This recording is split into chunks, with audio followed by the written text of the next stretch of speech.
இந்த உலகத்தில் பொய்யர்களால் கட்டமைக்கப்பட்டு ஒரு கூற்றை உருவாக்கி இருக்கிறார்கள்.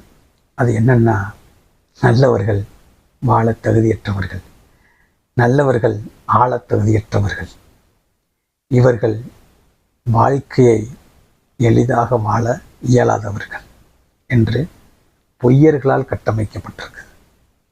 ஏன் என்றால், இந்த பொய்யர்களுக்கு நேர்மையாளர்களை கண்டால் தனக்கிட்ட இல்லாததை அவர்கள்ட்ட பார்ப்பார்கள்.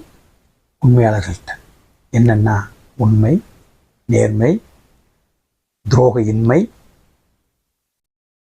கள்ளங்கவடம் இல்லாதது, தவறுகள் நடக்கும்போது சுட்டி காட்டுதல், இப்படி பல நல்ல விஷயங்கள் நேர்மையாளர்கள்ட்ட இருக்கும். இதற்கு நேர்மாறாக இருக்கும் பொய்யர்கள் இதை கண்டு கோபப்படுவார்கள்.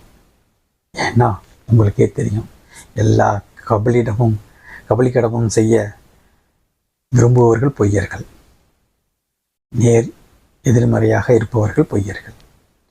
ஆதலால் சேற்றை வாரி வீசுவார்கள், கல்லை கொண்டு எறிவார்கள், வார்த்தைகளால் துன்புறுத்துவார்கள்.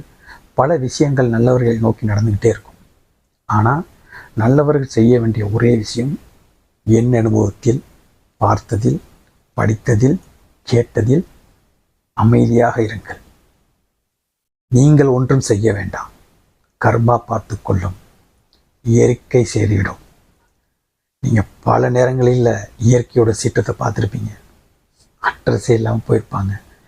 உங்களை எரிஞ்சவங்க, பேசினவங்க எல்லாம் அவங்களாவே காண போயிடுவாங்க. நீங்கள் அமைதியாக இருந்து அவர்களை கவனித்து கொண்டே இருங்கள். நீங்கள் எதுவும் செய்ய வேண்டாம். உங்கள் உண்மை, உங்கள் உள்ள செயல்பாடுகள் நேர்மையாக இருக்கும் பட்சத்தில் கர்மா கண்டிப்பாக அவர்களை சீண்டியே தீரும், தண்டனை கொடுத்தே தீரும், இயற்கை செய்தே தீரும். நன்றி.